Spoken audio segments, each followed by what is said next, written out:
Isso aí, mostrando para vocês aqui a preparação antes do reboco. Antes do reboco eu estou chapiscando a parte da alvenaria. E lá, e viga, eu passo cimento cola para dar mais uma resistência no reboco. E aqui o reboco vai ser sarrafiado, não vai ser liso não, porque vai ter um revestimento. Né? Não vai revestir, é só sarrafiar no prumo e na régua. Aqui foi tirado o esquadro dessa parede e gargado a medida.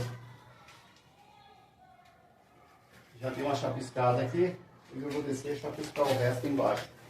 E passar o cimento cola.